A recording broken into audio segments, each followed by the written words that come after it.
vi da tar så om framan undan at dette falskes var lagt ut i Egyptalandet, at han øyde de som tror ikke, til å si de som tror ikke. Ja, han øyde de, og så i vers 6, som englene som heller ikke fast og tikksøyne.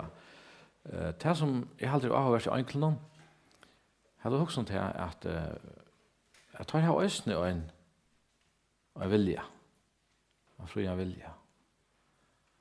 Og til å si at det tar valgt å hette, ikke holde fast på tikksøyne, eller som Satan, nesten her, salva i keroperen,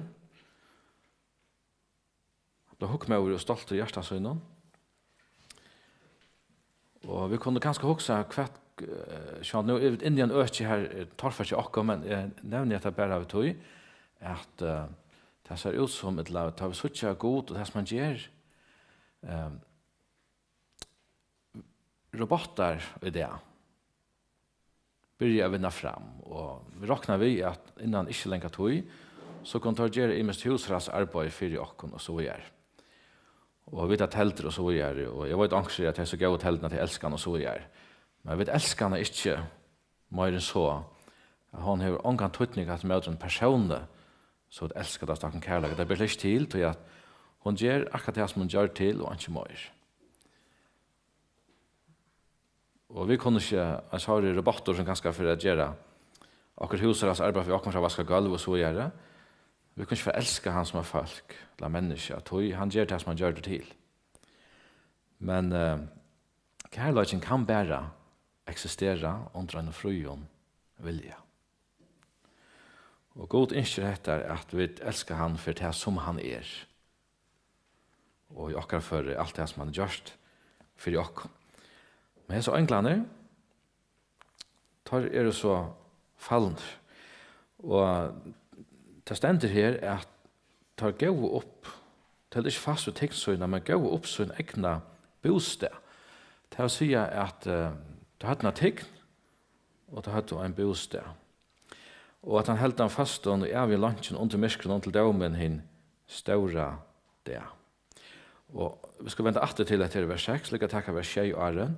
Sommerløs er Sodoma og Gomorra og bøyene her rundt som er samme hatt som hese driver hår, og gjengar til fremmanden holde, sett til 4 dømme, vi tar til loja evigs elstraff. Så at han har gongt i sine 3 versene her. Han teker ikke et søvelig ræfylg, men han teker hettar at uresen her blanda i håpen som kommer ut ur Egyptalandet og feres øymarsene, så er det 2 slø av gjørst som Jøsnar er ombå. Han sier at Josva og Kaleb var annar anti-ui enn i hinnom tudgen Jøsnar. Og de som ikke tror, de er egentlig grunn der. Og så sier vi om dette at det er så enklaner som øysene fotla, boja etter domen. Det vil si at begge enklar og mennesker som har vreka herran, boja etter domen. Og så vers 6 er domer. Her tar han om, og jeg som får nære Sodom og Gomorra. Og det stender om disse bojene at det er okkom 4 døme. Og hva var trobeløgjen vi Sodom og Gomorra? Det var tarra liv i hatter. Kanskje anker vil sagt det at jeg levde i fullkomne frals. Det var fri. At det var fullkomne frals. Hva brukte det til, eller hva satt det til? Jo, alt dette her, det var unga regler, det var ikke så forbøye, eller nekka. Året sodomi, jeg var ikke kjenne til, men til så godt sier bare skandinavist og de engsttalende i heimen, lik vi homoseksualitet. Sodomi, det er det sånn at det året, du kjenner at det var. Men til å si at hese bøyner, så at man kommer å være kjente for at det var ikke marsk for hvordan du kunne leve og oppføre det. Og så ikke enda hette at Englene kom til Sodoma, at de har vært en medvår i Sodoma som var frelst. Han var en skøyvån sted, til han skøyva tog og alt det. Og han kommer gjalda en ofertelig høvan pris for det som han gjør det. Husk det ikke. Han her, kone og tvær døtter, og her som vi så, tar vi og, som man sier, her som øya være og rett han hatt, så vinner vi et andre mennesker for Herren og oppmuntra og så videre, Herren gjør versker. Men tar han for å avvære døttermenn søgner, tar halta der, tar halta helt han narreist. Altså, kjent det, det kan ikke alvorlig. Hvordan for tilhørs tok han alvorlig? Har han ikke en alvorlig status, latikn i byen? Jo, han kom og sier det på i porsen til å si at han er ferdig på i politikk. Kommunal, bojar og så gjør. Ørslitet til han til at jeg sier, dattermenn kom ikke vi, tror han ikke, det var kanskje alvorlig. Kona fikk han ut om bojen, men hjertet henne var her, hun vendte seg via at det ble sastalpa, og så gjør, og alt dette her ganger til grunn der, så familie og så gjør. Egentlig alvarsamt. Men dette var det som så til meg, og god morgen, og bojen her når de var og kjente for, det var også kjente for det år, låt han narska i spekliga sånn her, og han var slatt han til enda som var inne i bojen. Alltså Jodas han ordentlig prøver å si fra så det høyrest. Og vi skal skilja det her, at det er øyla varligt. Og så er det så enklande her. Jeg var ikke en tid ångte jeg hoksa om 1. Mosebok kapittel 6. Her leser vi om några særlige hendingar. Så det som hender her er at anskapen av hjørnet vil så avmetalig. 1. Mosebok kapittel 6, vi leser bare de første versene her. Ta en menneskene for å nørast av hjørnet, og døter føttes taimon. Så var godsinner at menneskedøtene var vekrar, og tar tåkes av koner som engar som taimon liste. Ta seg Herren, andemoen skal ikke til evig tøyest trøyest vi menneskene. Og vittlingsøyne er det holdt, det er at det skal være 120 år. At taimon døvån, og øsne 17 i tøyene, var kappaner av hjørnet, ta godsinne for inntil menneskedøtene, og tar født og taimon bøten. Hetta var tar veldig og vi får tar navngitt. Men Herren sa at ønskaperen i menneskene var større av hjørnet, og hjertens hoksan og troan tarra var ikke anna enn ilt atlan deg.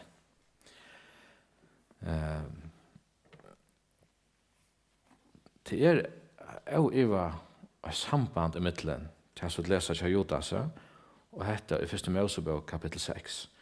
Og jeg får lykke å komme synden av etter her, og så kom til å huske hvor jeg gjør det.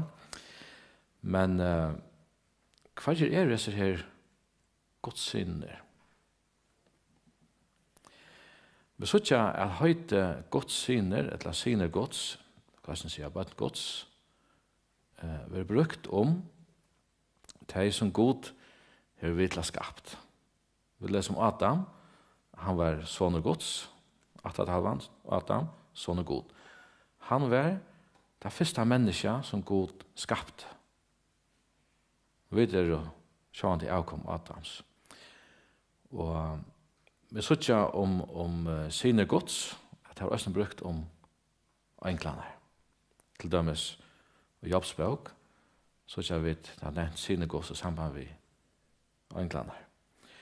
Og så ikke også samband vi okkon, de som ender født de som er herren frelst, de født av god, så vidt øsne sinner til bøtten gods. Men her her godssinner, så ikke at det som hender her er noe helt særligt. At det så at det sier her menneskedøtene var vekre, og så er det så imenske årene som suttja i samband vi etter her. Sånn anskaperen, disse mennene sier at vers 4 at ta godsinne for inn til menneskedøtene og ta fattig ta en bøt, dette var det veldig i forhånd tar navngittene og tar navngittene 4 kvært. för tolmajan ønskap. Og det kjente til dømes kanonittan der, og vi leser seg i Musko 18 der, at det var større vokstre. Altså njøstnæren så vidt det var tog som framan undan, for inn i landet, og tar seg opp seg risa vaksne mennene der. Goliat var en risa vaksen med og det var ikke risa vaksne vi at det var øyla lenger loksår, men Goliat han var bare øyla større, men allt passar ett kvar ör. Det alltså han är inte särskilt långt på in, eller särskilt långt rik eller något sånt. Han var så också det kan den här fantastiska i världskraft. Superman. Så han var Goliat. Styrken var här efter. Och han var skjutor, han var vantor bardiga med. Människansliga tala. Hej och minne med år, vandre med år, onkan livande chans, så snart vet jag. Detta så jag tar landet og det ser ut til at et urslit i avisen her som henter her så rævlet at God må grupa inn og ta gjør han så øysene og vannflauen kommer. Men man at det var fullkomlig spilt. Men vi så ikke at det henter her og 17 i 8. Og 17 i 8 til mittel annet har vi kommet til ta i falt i øymørsene stender av gottene til å fære inn i landet som herren låt av mån, og njøstene kommer til å sitte etter her, og så kommer det genga 40 år, en øyemarkergång bokstavlig. Og der så kom en land.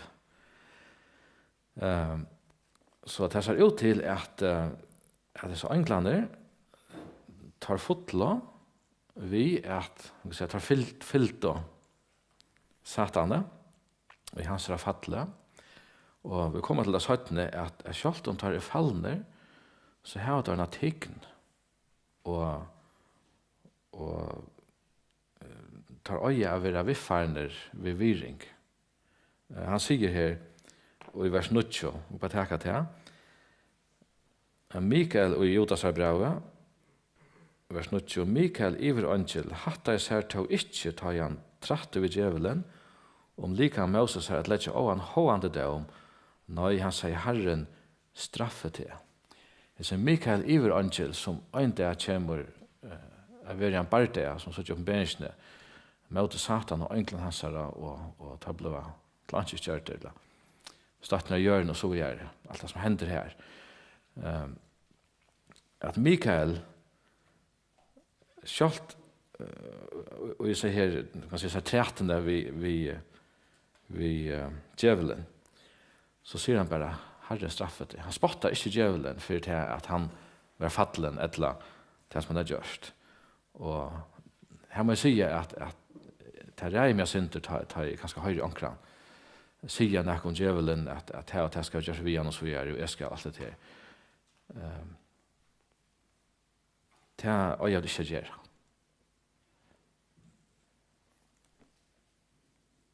Djevelen han hever makt og snilte, og han heter av ødelen sånne hjerte, ødelen sånne orsker, om man kan si det så, menneskene, skapende gods. Han den største fortjent. Og likevel så øyer vi at anså Mikael at lette herren om dømen. Så det som hender her, at så er det nekre enkler som er trett til at har fallende, og vi sier at det her var så et virke som løser jo i Efesbrand kapitel 2 og i himmelrommen og i tøyerandanen og i bøttenen avlutningsens. Her virker alt dette her. Så ikke øyne tar her myndeløyka iver Rujtjon og London etla stande 18 for her maktene her. Til dømes tar Daniel Bior og Daniels bøk ta kommer Mikael til David. Og det ser ut til at Mikael en som, altså, mitt landes oppgave Israels folk. Men så synes jeg at Øystein skal strøyes til møter taimon som perser, eller for perser av kong og så videre. Og det det som får fram og i sin himmelrum, det som for akkurat menneskenslige eier ikke skjønnlet, men vi allugaler vi i som bardian, tar vi bia, tar vi i hesten bardian som får fram i himmelrum. Vi aktiverer og vi og tog som får fram her, David når Daniel ber, og beina for nekka gongt. Det tok så nekka tog inntil Daniel så sa det og opplevde det. Men her var en verlig bardeie, her var veldig litt strøy, og det hendte veldig nekka. Så fallen og englander stande 18-4. Det som så ikke henter av hjørnet det, at Satan gjør det viser en england, og tog det en veldig styrke og veldig ønskaper 18-4 nekka hess. Men så det nekker av sånne her englander, som man heldur fast i evig lunchen under myskronen til dømen en større det, og vi kan spørre hva det så Og det ser ut til at vi støtt her i 1. Mosebok kapittel 6, at det var nekre som gjør det som vi leser her i vers 4 i 1. Mosebok kapittel 6, at det kom et avkom som var helt særligt, bare i ønskapet og øren ting. Så jeg halte at vi kanskje få ikke langt inn i dette her. Så det som Judas inne i her, halte grått fjokken øtland, og det som ligger djupst i hjertet av noen mennesker, som man tror på å sitte moralska, dette her, hvordan vi lever akkurat. Så han teker seg dømene, at det er falsk ut av Egyptalandet, det som ikke tror, det er egentlig grunn der. Så det er englander, det er løsende startet fra søgnen støven, og for det er sint, og stoltleika, og så er det bøyene Sodom og Gomorra, og hvis ikke er god, han er utrolig lenge med å gjøre, men han dømer. Og det er det som Judas inne i her er god, han dømer. Det kan være at somme ting takkar tog til å suttjast av en det henter, og først så dømer god og setter 4 døm. Sodom og Gomorra og et 4 døm om dette. Og vers 8 til han tar som heter her at jeg genge dreimon og dalka holde og vann vil herredøm og spotta dorder. Jeg genge dreimon og dalka holde sjåan det som vi hugsa om og akkara kan säga fantasi eller fyrstill okkon og det som vi brukar tøye på det kommer jo at avvirka okkon tøye som vi gjør og vi er atter inn i oss den her moralska til at dolka holde etter vi hvordan vi lever som mennesker og vi hugsa bare det at det vi tåsa om livet som mennesker altså det så nær knutt at atlensen her, og sier at vi er seksuelle og kjenslige og så vi er.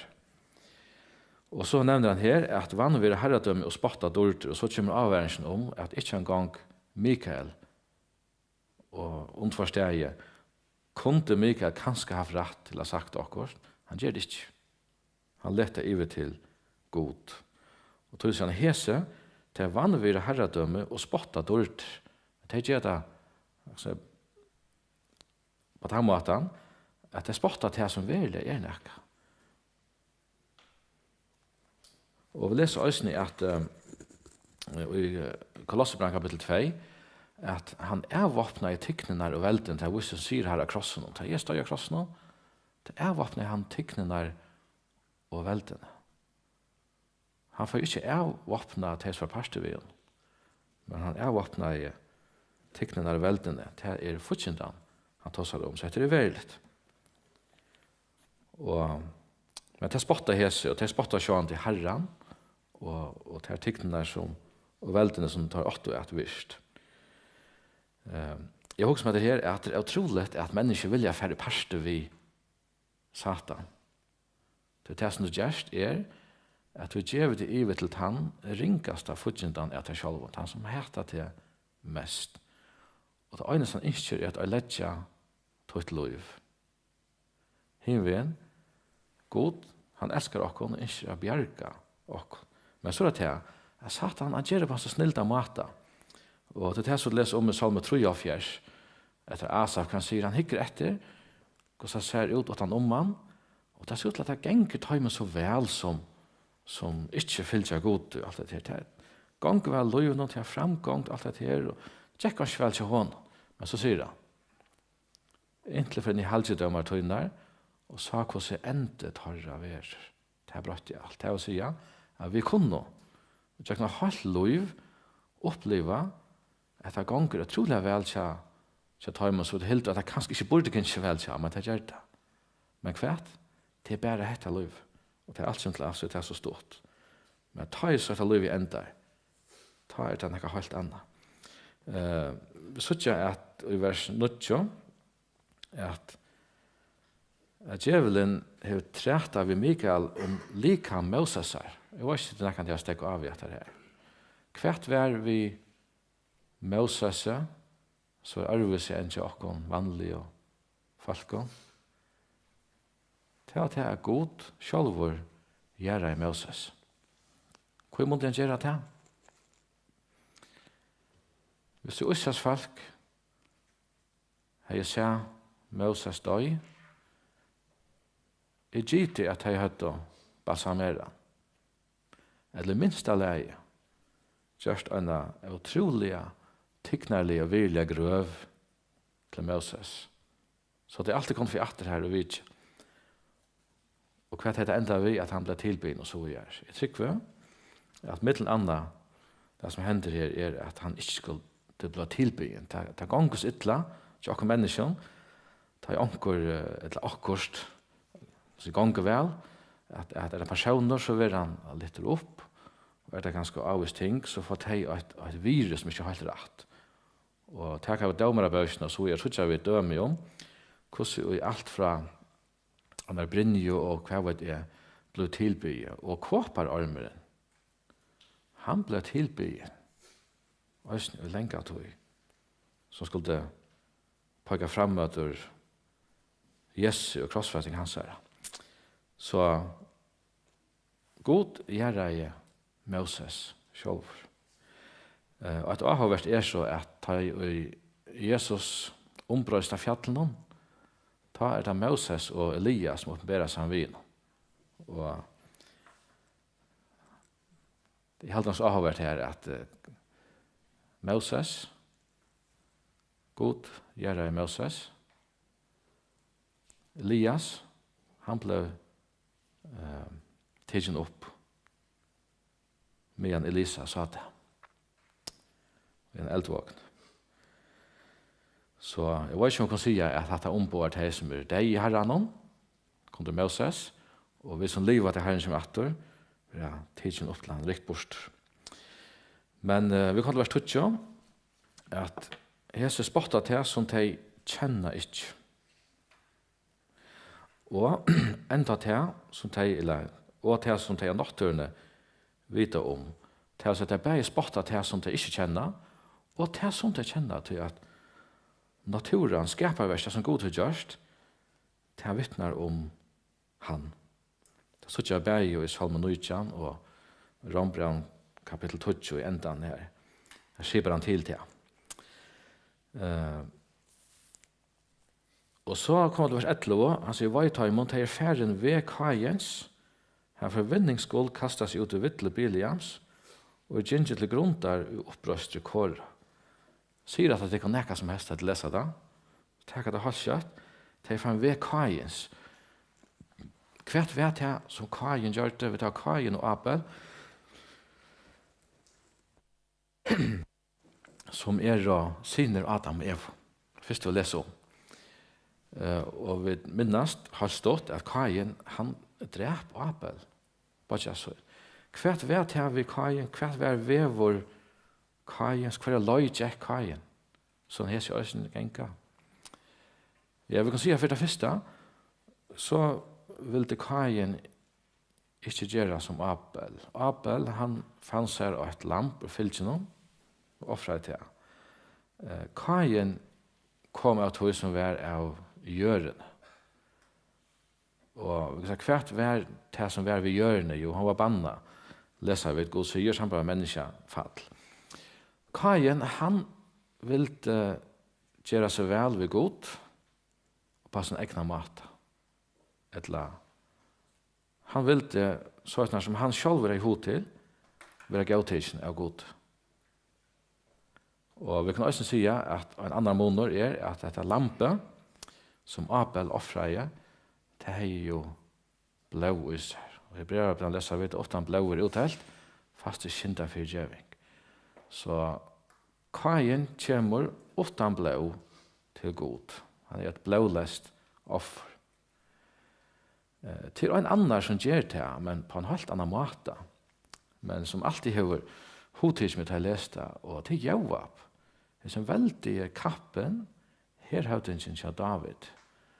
Han fer, da han ser at nå er gale hans løyve, han kunne færre til David, og bare lagt seg ned for føtter hans, at han visste hvordan milder David var, og hei hod til å fyrtjøve, og selv har han haft 18 og 4, og han sånn, så David, at han hei, akkurat som ikke gjør noe vitt. Men jeg var for selv til alt der, utan blå. Det har vært så østene hans her, deg her. Men Kain, til å si at det som veveren til Kain, det er at ja, offra, finnes det slag. Han kan skal gjøre alt der, akkurat lykke som Abel.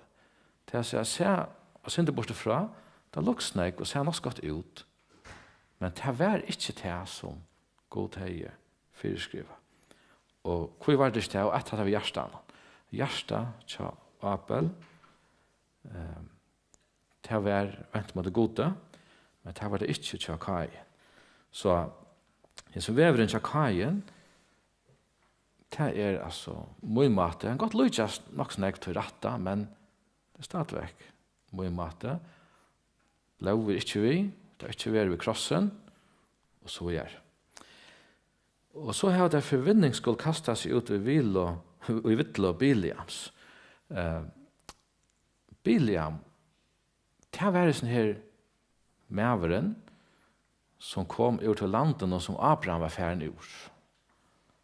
Kongeren, Balak, sendte bo etter honom, og Israelsfolket kom at marsje hans herre, landet hans herre, og han sier at uansett hva Israelsfolk fer, fortsatt tar fattla bare og innfri andre etter.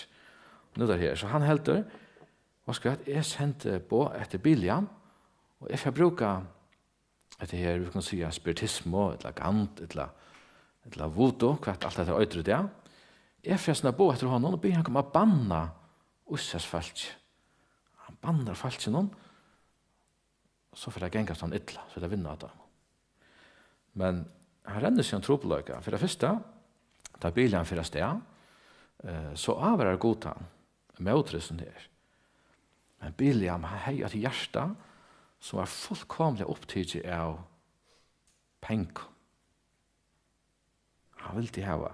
Vi leser sånn til at Balak, han sendte på etter honom, sendte honom, som spamanna et løn vi.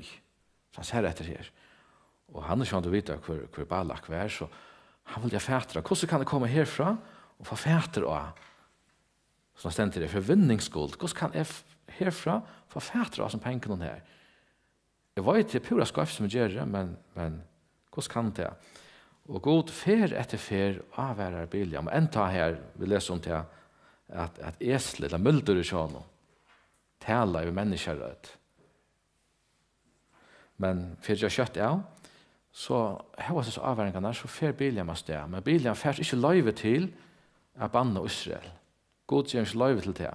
Det å si at så fer at det er fjallet her, og ikke alt der offre, alt det som Biliam fyrskriver, så sier Balak, ja, banne noe Israels folk. Men hva hender? Biliam, han sykner Israels folk.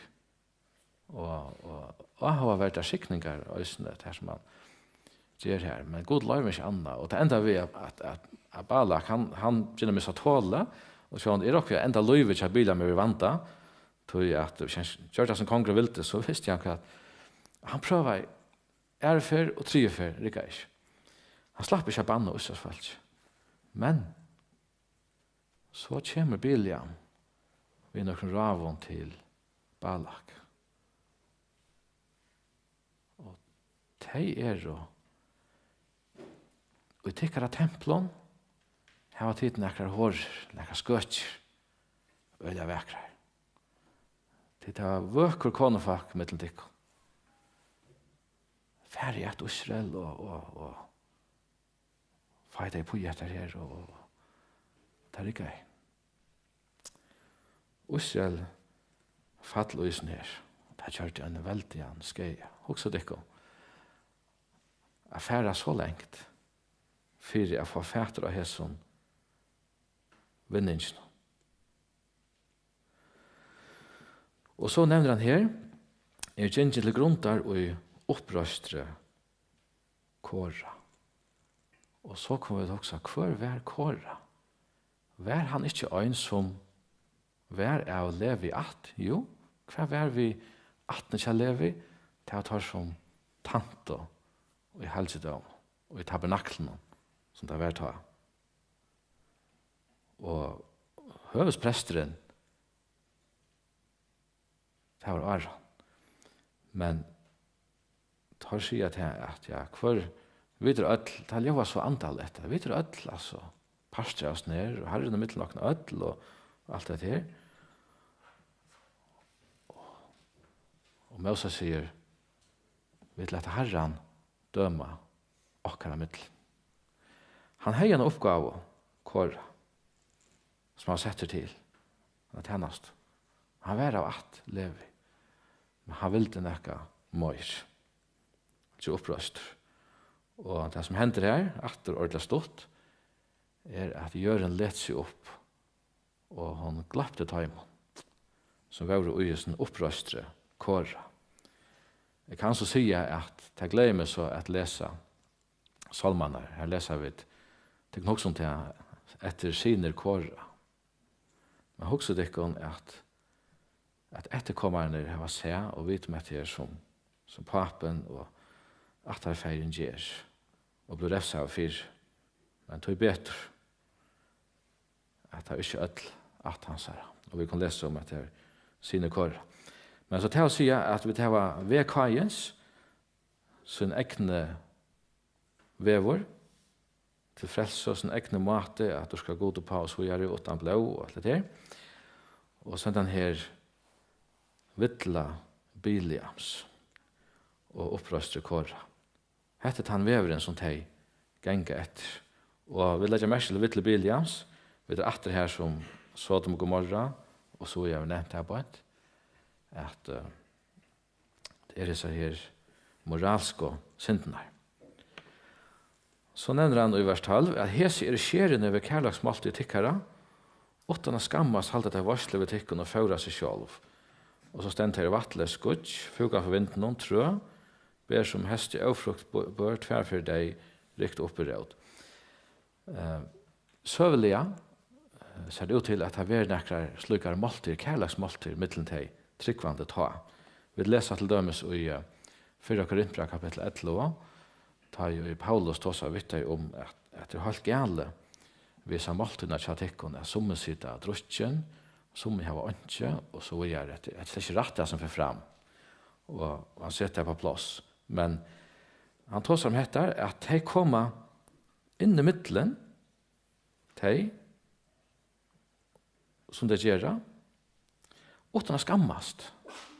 Det kommer, fitt, og så gjør det, halda varsle ved tikkene, og føra seg selv, men det som de og i verløkene, til atresene blanda i håp, det vattle skutsk, jeg vet ikke om det sier akkurat fargen som jeg, det at vi tar noe regne her, men også tikkene, jeg standa og boie etter vattnet til tøyna marsk, til tøyt lente her, og innskjer at kottene skal fære, veksa og komme fyre seg, og til mangla bæra her, få vatten, og så sagt jeg skutsk, man blir så glad men så hørte jeg steg at vattnet skutsk, til et skuffels. Og så det trø, ber som heste, til å si at det trø, som øya nå er bedre avvokst, men det gjør det ikke her ikke. Tverfor deg, at tre kan sitte ut som det dette om vetren, det har ikke noe avvokst. Og vi kan si at det er en dagen, men ber det helst ikke avvokst som sommer. Da det øyre blir avvokst. Ta det dette, tverfor dette. Og så rikt opp i råd. Det er ikke samband ved å få noen næring til å nække, det blir litt til. Og så er det vittler havsbilder som skåla. Jeg vet ikke hvordan til vi ikke har land okkara, men jeg synes ikke at det er smavis som kan komme opp ved havsbildene, og veldig kletter som kommer opp og være flotter og så videre. Og det kan sitte Jag vet inte om bilden kan sucha ganska så gott ut, men det som ligger efter häson tar egna skam och så villfärande stjärnorna till sig en stjärna som kan sucha ut till att hon lyser, men så var det inte så. Hon röntdes inte. Og dømeren 9 og natt i alle ræver tar man gømt der. Og så møter vi et andre mann i et rett her. Vi kan si at det vers 9, at det trettet han til djevelen og Mikael, han har sett at vi ikke er stedet så i Bibelen. Og så kommer vi til Enok. Om hese vært øysene, vers 14, Enok, kjente meg fra Adam profeterer seg, Herren kommer, vid mange tusen høyløsene halda døm over ødelen, og straffa ødelen godles for ødel godles og verst hørres det gjør da, og så vi gjør. Hatt er øysene nekka som vi suttje her som Judas grøyer okken fra, jøkken andagods. Enok leser vi levde vi gode, og så var han ikke langer. Han var tidsen bort av hjørnet. Og øysene mynd av hvordan vi verur ta Herren som atter. Og det som kjenner han, vil at tidsen bort av hjørnet. Men det stender at han profeterer og sier, Herren kommer vi mange tusen høyler og søgn. Hatta alltid det første som jeg la merke til, det fra å lese Judas brev, og tok seg atter som smadronker. Og jeg husker meg til at ja, enda Enok tog seg med dette. Hva skal til? Herren kommer vi hit mange tusen høyler og søgn til, så hva er hendt Aren? Nå kommer Herren atter som han som skal døme hjørnet. Han kommer vi hit mange tusen høyler og søgn. Hva er det sammen vi gjennom? Ja. Det er alt de som kjenner han. Til å si han verre, når i luftene så leser vi 4 Thessalonika kapitel 4, bortstøysingen verre, og nå kommer han ved mange tusen høyler og søgn at døme. Og det er det som stendet til ham etter, og enda Enok ta, vi kan si, så lengst så igjen. Så han levde lunch ta, og Enok livet, om vi minns rett, 300 år, sammen med Adam. Men langt ta, så har han profeteret, og god til å avvære om denne dømen. At det er en dømer og en refsing over alt godlest versk. Og så var 16, at etter de som knarra og gremja som lotsøyn, og så livet de etter listens søyn. Og hva er det her? Og mot har at hele hukme i år, til at de for vinningsskuld smygra for folk etter dette her, til sin egna vinning i hova. Men kanskje at det er de som knarra ta i anker kommer fram vi, ur samkomne, som de er ui, eller det er og ta så vidt de om dette her, gav til at det er ikke alltid leie, og så vi er. Og så kanskje at det er nettopp de som grenja og knarra, og så livet de etter listesøn. De livet akkurat som de selv gjør til. Og så blir han til minnast av at apostlene også har avværet om etter her. Og Judas inni her sånn, at vi er og assust og døv, vers 18, da sa det jo at assust og døven skulle komme spottare som gengge etter godleis og lystens høyne. Så kommer nye støvene av øtlenesen her, som han er inne av på imenska mat av vers 19. Hette er det de som skiljer seg fra naturlige mennesker som ikke har anda. Altså, akkurat som så tutsjo, er som 12 jøsnerne, som får inn i landet av Kanada, har du ikke anda. Vi gjør noe høyla i anda. Ja, jeg må bare for å gjøre, så skal nema vi ta mest av oss ned. Men så kommer det menn her på, og så er det vidt. Og Aren, og vi takker stått sammen om det som er her, han tåser om at inn i samkomna, inn i lærerne, inn i kundgjørene av evangelien, hvordan lærer skriftene, og inn i dette hvordan vi øyer til livet, snur dette seg inn, som vil brøyte alt dette her. Og i ståtton venda nøye Guds øvåt til at stein for at det halgar okken til Kristus, den ombering for å leve et liv av skøyvan hatt, og endamålet alltid hettar at du kommer å gjøre inn av frelsene og evangeliet. Og ofte halda vi at evangeliet er akkurat som den lattaste felles nevneren å komme til, men det viser at det ikke er etter det, at det er ikke så. At det har vi lykkes som selger bort seg av sannløkene for å kunne kunne evangeliet, så er det nettopp evangeliet som løyer største skeia. Men så sier han, men tid, vers 20, elskar av. Oppbygge tikkun og høyleia så trygg tikkara, bygge og i høyleia andan. Og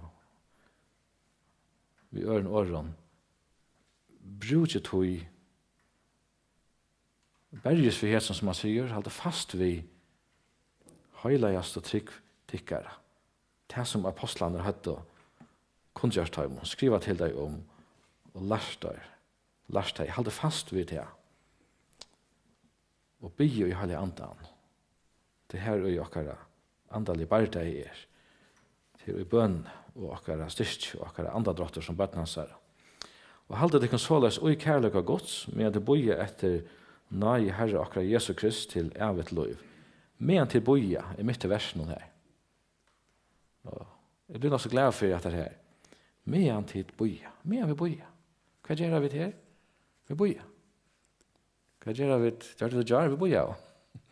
Vi gjør her nokna dag i morgen og fremme etter hva gjør så vi bøye. Men medan vi bøye, så gjør vi nok. Han sier, halda det kan kærløk av gost, ikke sjån til hettar, halda gjør okkur så at God kan elske okkur, når vi blir elskelig for honom. Til øvått og hoksnar hattor, men God hever elske okkur, og vist kærløk av så inn til okkur, vi alt det som han gjørst, og til okkur skriftene, jeg vil halda okkur her. Og så sier han, men vi bøyer. Hva bøyer vi etter? Nei, Herre akkurat Jesus Krist til evet liv. Etter at Jesus kommer atter. Og så nevner han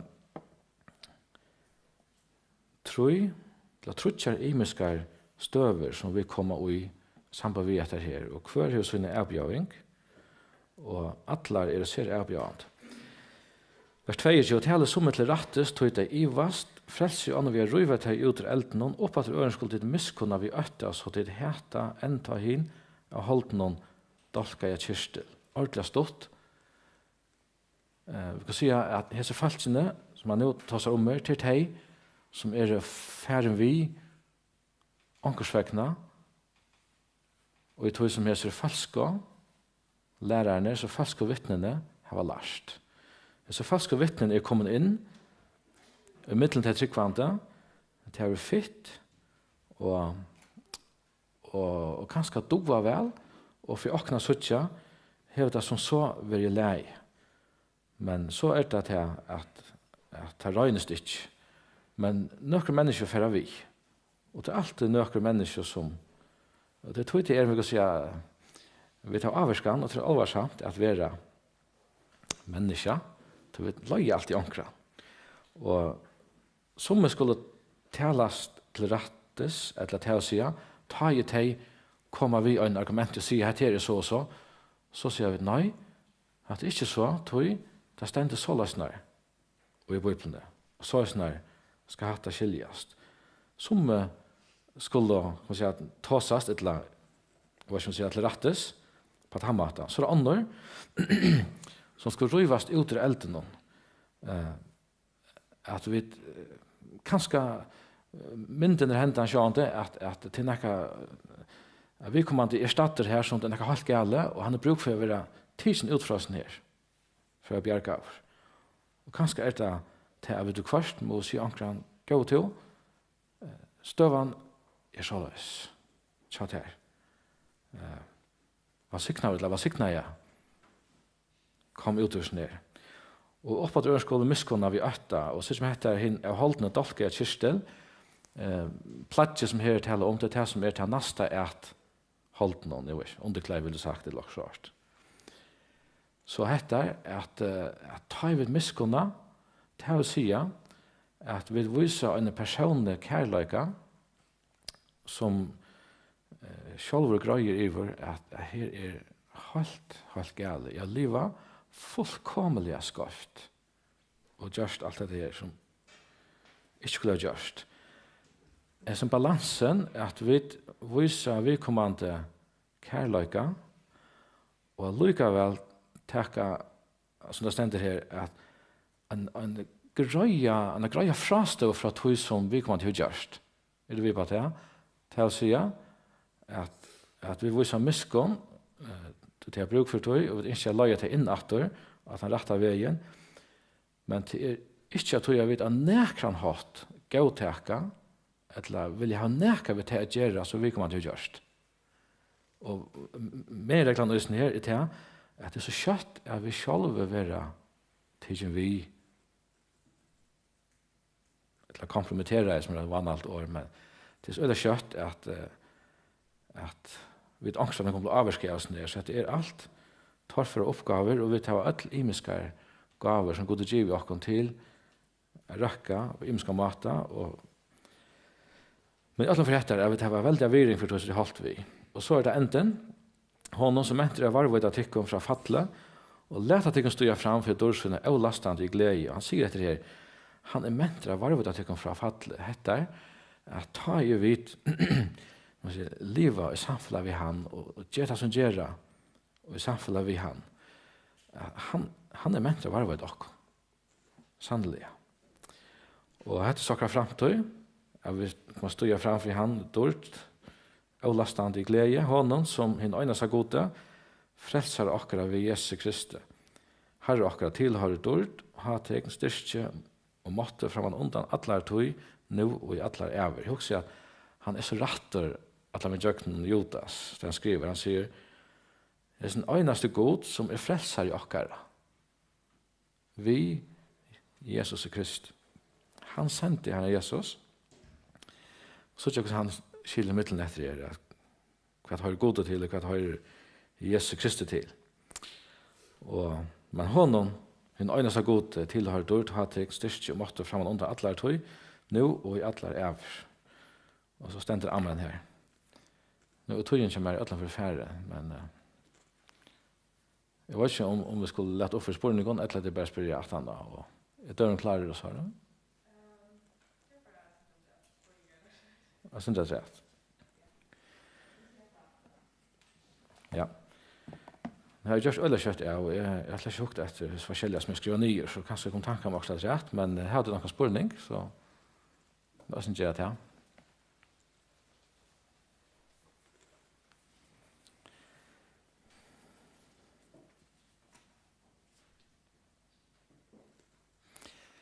Dette aktuelt som Jota skriver, det vi kommer til det.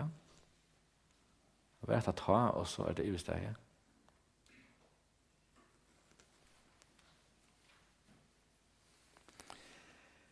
Jeg halte videre midt ute i alt.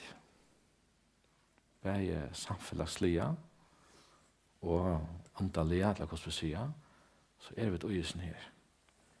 At alle tøyene er akkurat som vil snudja seg inn, og det har også med alle bruk for det. Jeg vet hva skriftene sier, og ikke minst i det. Det som han skriver her i Øysten er at kommande døven skal være, så var det langt, og vi kan si, så alvorlig ta. Så er det ikke minne i det. Og jeg halte at det som er sinterreande, det er at vi vil ha mer allmänna gautøk og at vi som vita ikke rett. Så det sier jeg sin omkring det støtt samfunnslige. Men det var ikke spørninger.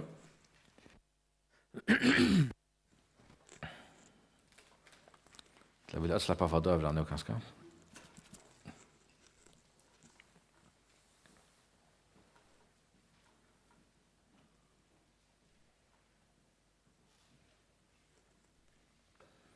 Ja.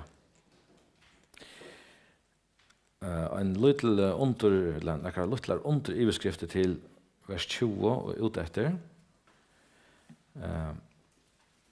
Her har vi skrivet vers 20 og 21, menning, eller at han ratta, eller sunna, menningen, eller framgångten, av akkurat andalige liv. Det finner vi i vers 20 og 21. Og 22 og 23 til handfæring av tøymon vittløyta, og jeg skiljer midtlentarra.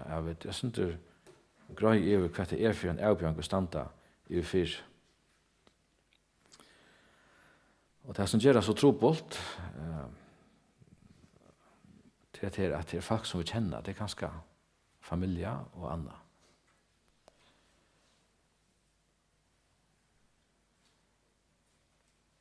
Det gjør det ikke lettere, og vet du, for akkurat vi kommer til å bygge fergen, sterk familiebånd, ganske kjenne nek folk, og det er så anker kommer som er suttja, ikke lære rett, ikke gjøre rett, så er det at det torfører til å bli det så nær.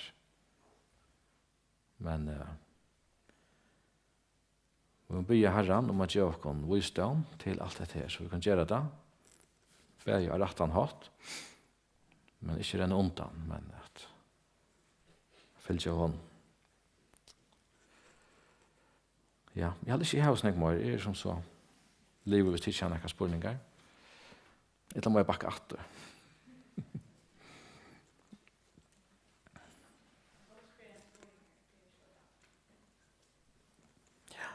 Men jeg hadde ikke hatt noe, jeg vet ikke om. Tid har sikkert tåkt Judas har brev jøkna, så jeg bor på stikken ganske helt det.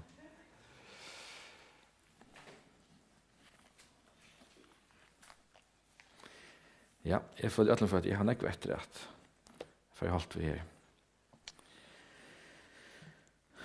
Ja. Men så halte jeg at vi skal enda av bøn så, eller? For jeg enda fyrre parsten. Ja, færre himmel, vi takkar deg for årtøyt som livande og hever kraft. Og færre himmel, vi bygger etter Herre at jeg skal sakka seg opp til akkurat hjärsta Herre. Og ber å avvokst rykan og liv i akkurat. Og færre himmel, vi ønsker at være et elem sagt Herre som det var så godt å komme til i øyemørsene her. Det var vattna fåa og sin grønne vokster ser til palmatrøyene Herre, at anker som kommer av løy akkara kan kjenne til sikningsene Herre. Og her vil det ikke øyne at være som Josfa Herre, som stod rette for Asian tøyne. Herre, og vi er sånn her nødja klatningsnån, så vil det lette noe fra til her Herre. Jeg kunne gjøre sannlegger tøyne Herre. Og Herre, ber jeg ta i det stender av Herre og tar først, og ta det ganske lettere Herre, jeg vet. Herre, det sann, Herre. Og fær himmel, vi lett jo alle tøyner henter, Herre. Takk at jeg får hende det, så giver vi okken, Herre. Og be etter at det som kom fram, Herre, at det som er at her skal være etter, Herre. Og ta tøymane som for å være sånn i det, Herre. At du sikner, Herre, rykelig. Og vi takker deg for, jeg vet omgang du mettest av hesene, Herre, at høyre året tøynen. Det er alltid nøyt, Herre, og fekst har vi kommet til til. Herre, vi lett jeg så østene samkomne her, tøyner henter, Herre. Samkomne og i landet i akkara, som spjattar rundt åttjene, Herre, nekvar småar. Men fær i himmelen, let ljøse lysa bjørst. Og Herre, det ikke minne tarvra tøy i det, Herre. Jeg vil lysa bjørst, Herre. Så jeg kan vise dem, Herre, til der imenske avbjørngene videre ui, Herre, og her videre støtt, i skola, til arbeids, Fyrjon, til Danmark og til landet. Og Herre, vi hitja vi glede og vevn oppmøter hatten i Herre og vanta til å komme an i her, når det skal være her. Men vi bor her. Så vi til Herre, og ikke har virkjen for det. Takk deg for alt, og i Jesu navn.